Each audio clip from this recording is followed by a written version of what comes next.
Society Senior Director, Carrie Tracy. And now, please welcome the 57th Governor of the great state of New York, Governor Kathy Hochul.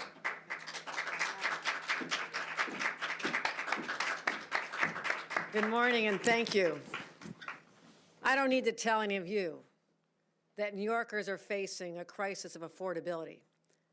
From the gas pump to the grocery bills to the monthly rent, and yes, to the utility bills. The costs of daily life just keep going up and up and up. And I'm particularly concerned about how these costs are affecting our seniors. You know, these are people living on fixed income. You know, they've earned their wages, and now they have a finite amount of money coming in, mostly from their Social Security checks. These are our parents, our grandparents, our neighbors. But what is so distressing to me is that the number of older New Yorkers who are now living in poverty has jumped over 50%. Think about that.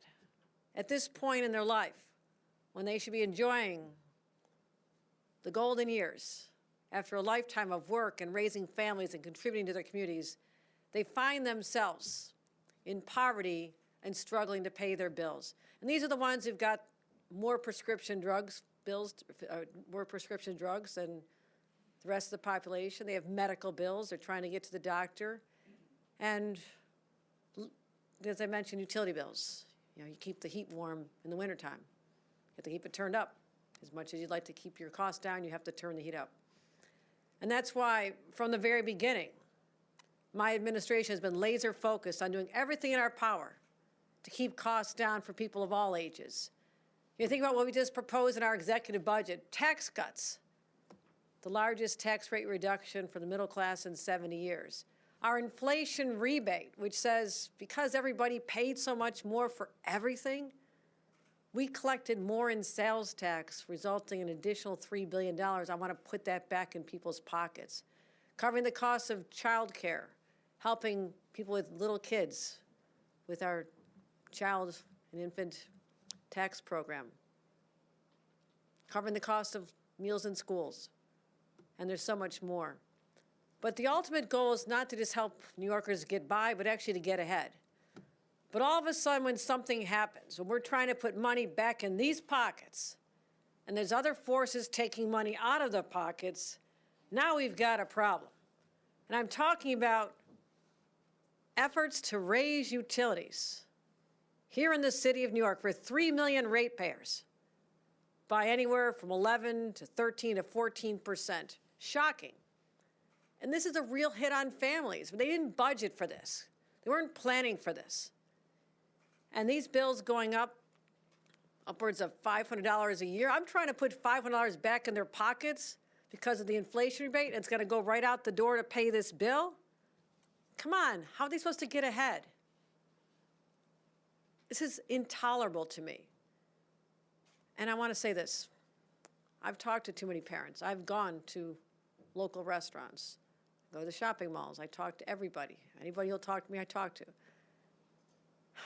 They're proud to live in this state. They love this state. They want to raise their kids here.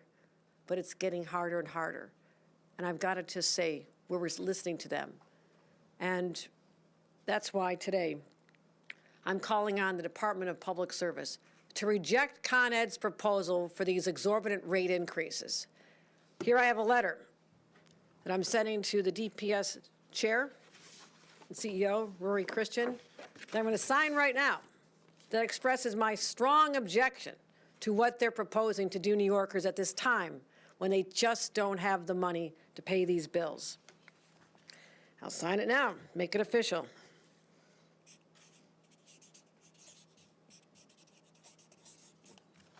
There.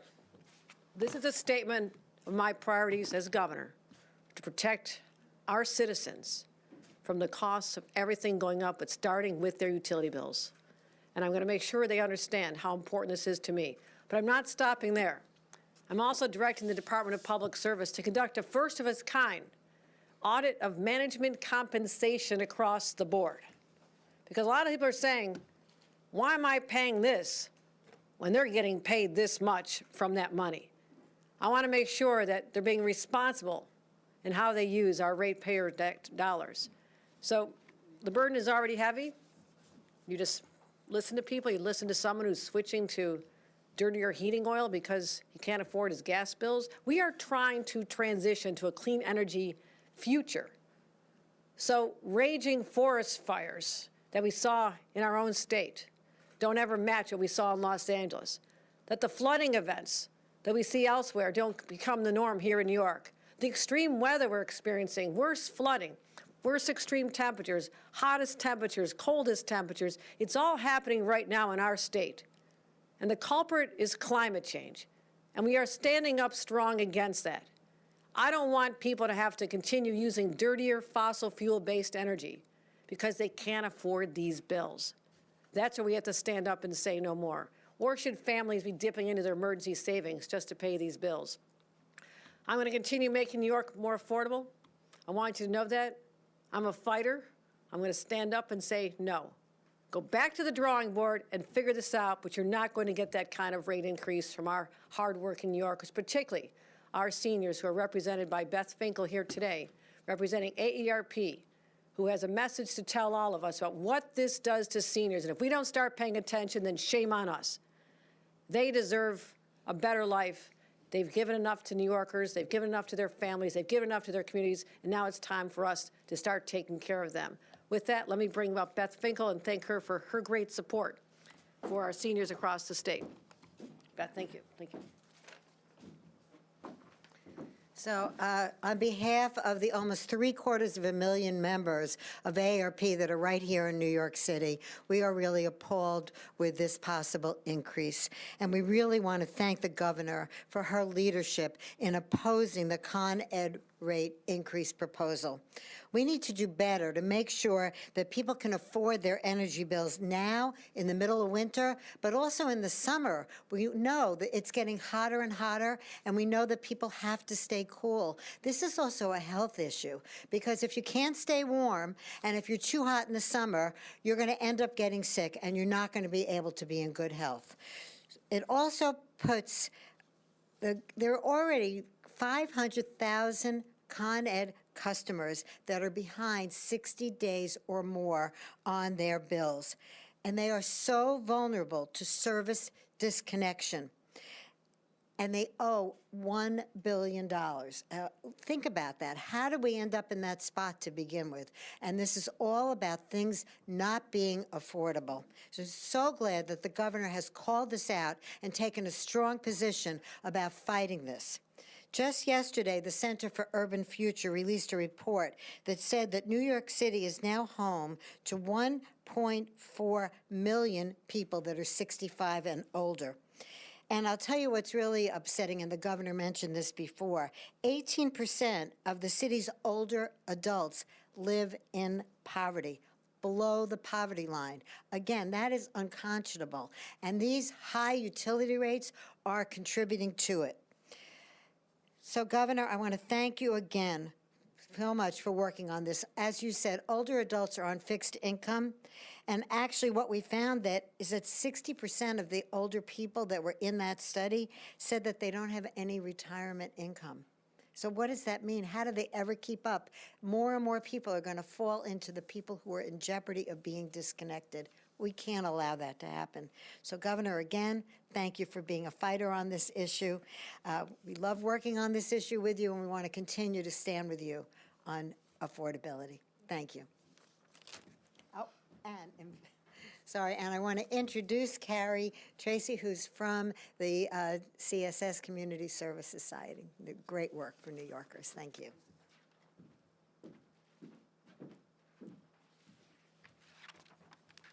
Thank you. I'd like to thank Governor Hochul for inviting us to speak today about this very important issue. The Community Service Society of New York has worked with and for New Yorkers since 1843 to promote economic opportunity and champion an equitable state and city. These proposed rate hikes would be disastrous for low and moderate income New Yorkers. CSS conducts an annual survey of New York City residents called the Unheard Third.